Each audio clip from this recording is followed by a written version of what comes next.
Hello friends, welcome to my channel. माझ्या चॅनलमध्ये तुमचं खूप खूप स्वागत आहे. तर आजच्या व्हिडिओमध्ये आपण नवरात्रीच्या या 9 दिवसांमध्ये काही गोष्टी आहेत त्या आपण चुकूनही करायच्या नाहीत. म्हणजे कोणत्या नियमाचे पालन करावे व कोणत्या गोष्टी आपण या दिवसामध्ये चुकूनही करू नयेत याबद्दलची माहिती आज मी तुम्हाला सांगणार आहेत. नवरात्रीच्या 9 दिवसामध्ये काही नियमाचं आणि संयमाचं पालन करणं अत्यंत महत्त्वाचं मानलं जातं. नवरात्रीमध्ये जो कोणी देवी दुर्गाची पूर्ण भक्तिभावाने पूजा करतो त्याच्या जीवनामध्ये सुख, शांती, समृद्धी, लक्ष्मी येते. अशी काही कामेसुद्धा आहे जी नवरात्रीमध्ये करू नये. जर तुम्ही काही नियमाचे पालन केलं तर तुम्ही केलेल्या व्रताचं किंवा केलेल्या सेवाचं तुम्हाला संपूर्ण फळ मिळेल आणि तुमचं व्रत देखील पूर्ण होईल. तर ही सगळी माहिती मी आज तुम्हाला या व्हिडिओमध्ये सांगणार आहे. त्यासाठी व्हिडिओ शेवटपर्यंत पहा. चॅनलवर जो कोणी नवीन असेल त्यांनी चॅनलला सबस्क्राईब केलं नसेल तर प्लीज चॅनलला सबस्क्राईब करा. नवरात्रीचा हा सण स्वच्छता आणि पवित्रेचं प्रतीक आहे. नवरात्रीच्या या 9 दिवसामध्ये अनेक जणांच्या घरात घट बसलेले असतात. देवी विराजमान झालेली असते आणि आपण दिवसभर देवीच्या काही ना काही पूजा किंवा सेवा करत असतो. दुर्गा सप्तशतीचा पाठ असेल तर अखंड दिव्यामध्ये तेल घालायचं असेल, अशा काही ना काही आपल्या सेवा चालूच असतात. नैवेद्य असेल, माळ असेल, अशा काही ना काही आपण दिवसभर सेवा करत असतो. त्यामुळे आपल्याला या नवरात्रीच्या 9 दिवसामध्ये तरी काळ्या रंगाचे कपडे चुकूनही परिधान करायचे नाहीत. नवरात्रीमध्ये काळा रंग हा पूर्णपणे वर्जित सांगितलेला आहे. त्यामुळे या दिवसामध्ये तरी तुम्ही चुकूनही या रंगाचे कपडे घालू नका. नवरात्रीचा दुसरा नियम म्हणजे नवरात्रीच्या दिवसामध्ये आपल्याला घरामध्ये घटस्थापना केलेली असते. अखंड दिवा प्रज्वलित केलेला असतो. साक्षात देवी आपल्या घरामध्ये सूक्ष्म स्वरूपात का होईना पण वास करत असते. तर या दिवसामध्ये आपापल्या घरातील वातावरण मंगलमय ठेवायचं आहे. म्हणजे या दिवसामध्ये तुम्ही चुकूनही कोणाची भांडण, वादविवाद, अपशब्द बोलणे अवश्य टाळावे किंवा इतरांशी खोटे बोलणे, वाद घालणे, रागवणे, शिवा देणे यासारख्या गोष्टी या दिवसामध्ये तरी चुकूनही करायच्या नाहीत. कारण इकडे आपण देवीची सेवा करत असतो आणि तिकडे आपण असं काही कृत्य करून बसतो की केलेल्या सेवेचे फळ मिळणार नाही. त्यामुळे अशा गोष्टी आपण करायच्याच नाहीत. कारण देवीला स्वच्छतेबरोबर शांततासुद्धा तितकीच प्रिय आहे. त्यामुळे या दिवसामध्ये तुम्हाला या नियमाचे पालन करणे आवश्यक आहे. पुढचा नियम आहे की नवरात्रीच्या 9 दिवसामध्ये आपल्या घरामध्ये घटस्थापना झालेली असते. घट बसलेले असतात आणि अनेक स्त्रियांना घट बसल्यावरती किंवा घट बसण्या अगोदर मासिक पाळी येते. जर घटस्थापना केल्यावर 2-3 माळी झाल्यानंतर जर तुम्हाला मासिक पाळी आली असेल तर घरातला कोणताही व्यक्ती घटाची पूजा किंवा घटाला माळ पाणी घालू शकतो. घरातील व्यक्ती पुरुष असेल किंवा तुमच्या घरातील मुली किंवा एखादी घरातील स्त्री असेल तर तिला त्या करायला सांगायचं. तुम्ही मात्र तिथे चुकूनही स्पर्श करायचा नाही. कारण देवीला स्वच्छता अतिशय प्रिय आहे. तुमच्या घरामध्ये कोणीही पुरुष असेल तर त्यांनीसुद्धा या घटाची रोजची पूजा आणि घटाला पाणी दिले तरीही चालू शकतं. घटस्थापनेत ज्या स्त्रीला मासिक पाळी आलेली असते त्या स्त्रीने 5 दिवस ते पूर्णपणे पाळावेत. जर घरामध्ये दुसरे कोणी करायला असेल तर त्यांना ही पूजा करू द्या. कारण जर आपण इकडे तिकडे फिरत बसलो तर सगळ्या गोष्टीला स्पर्श करत बसलो तर शिवाशिव होते असं म्हणतात. त्यामुळे शक्यतो तुम्ही मासिक पाळीचे हे 5 दिवस पाळायलाच हवे. आपण एरवी कधीतरी मासिक पाळीतले हे दिवस पाळत नाही आणि पाळलं नाही तरी चालते. पण या दिवसामध्ये साक्षात देवी आपल्या घरामध्ये विराजमान झालेली असते आणि तिचा सर्वत्र वास असतो. त्यामुळे शक्यतो आपण हे 4-5 दिवस तरी पाळायचे आहेत. घटस्थापना म्हणजे आपल्या कुलदेवीची सेवा करत असतो आणि त्यामुळे काय नियम पाळणेही आपल्या गरजेचे आहे. तसेच या नवरात्रीच्या 9 दिवसामध्ये दाढी करू नये, नखे कापू नये, केस कापू नये असं सांगितलं जातं. पुरुषांना दाढी करायची असेल, केस कापायचे असतील किंवा स्त्रियांना केस कापायचे असतील, नखे कापायचे असतील तर त्यांनी ते नवरात्रीच्या आधी करायला हवे. नवरात्रीच्या या 9 दिवसामध्ये तुम्हाला चुकूनही या गोष्टी करायच्या नाही. नवरात्रीच्या आधी 1-2 दिवस जरी या गोष्टी केल्या तरी तुम्हाला तर पुढील 9 दिवस तरी तुम्हाला काही करायची आवश्यकता भासणार नाही किंवा नवरात्री झाल्यानंतर तुम्ही या गोष्टी कराव्या.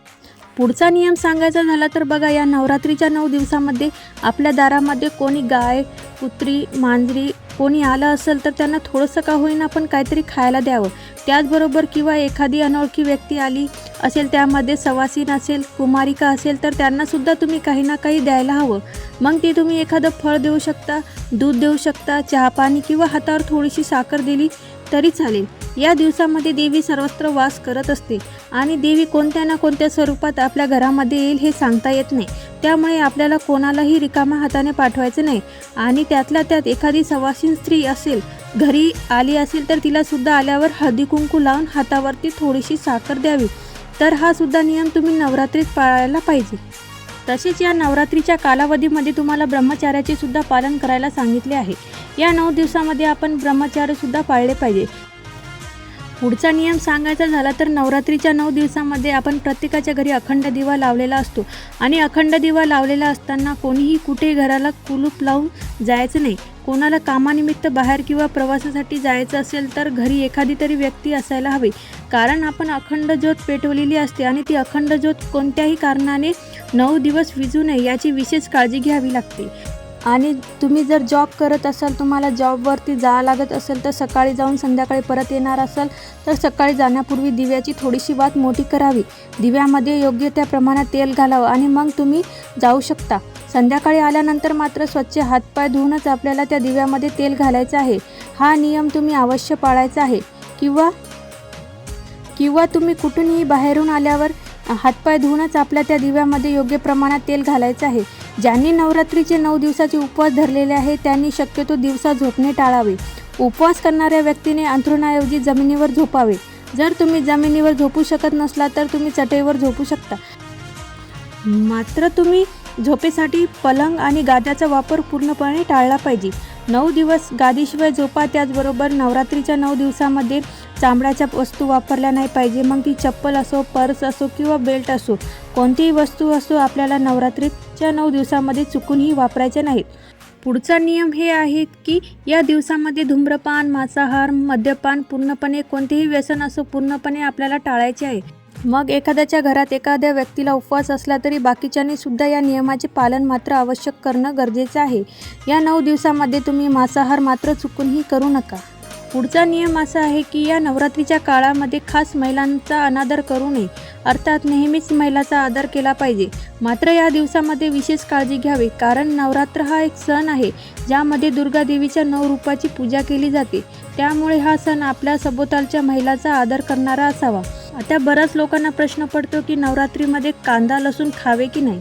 खरं तर काही धार्मिक ग्रंथामध्ये कांदा लसूणयुक्त पदार्थाचे सेवन करणाऱ्याला तामसी आहार म्हटले गेले आहे. शक्यतो सात्विक आणि पचायला हलका असा आहार घ्यावा. काही तामसी पदार्थ न खाता आपल्याला सेवा करायची आहे. त्यामुळे शक्यतो जेवढा पाळता येईल तेवढा पाळायचा प्रयत्न करावा.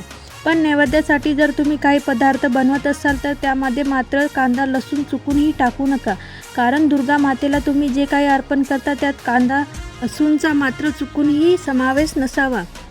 तसेच धान्याचा सुद्धा नैवेद्य दाखवू नये असं सुद्धा सांगितलं आहे. तुम्ही फळाचा नैवेद्य दाखवू शकता, मिठाई, मिश्री, साखर अशा प्रकारच्या गोष्टीचा नैवेद्य तुम्ही दाखवू शकता. यानंतरचा नियम आहे, नवरात्रीच्या 9 दिवसामध्ये आपण कधीही कन्यापूजन करत असतो, पण अनेक जण कन्यापूजन करण्यासाठी मोठमोठ्या मुलींना बोलत असतात.